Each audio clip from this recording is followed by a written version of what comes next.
আসসালামু আলাইকুম রহমতুল্লাহি ওয়াবারাকাতু।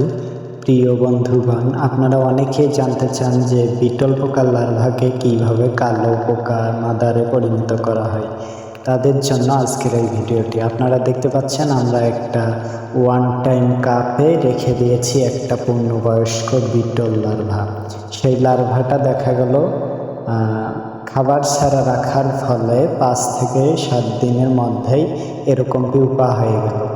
এরপর দেখুন ওই পিউপাটা আবার না খেয়ে রাখলে 3-4 দিন পরেই দেখবেন এই যে মাদারে রূপান্তরিত হয়। এটা প্রথমে সাদা থাকে, সাদাটি দেখাতে পারলাম না, তারপর বাদামি লাল, তারপর গাঢ় লাল, তারপর দেখবেন ধীরে ধীরে কালো পোকায় রূপান্তরিত হয়।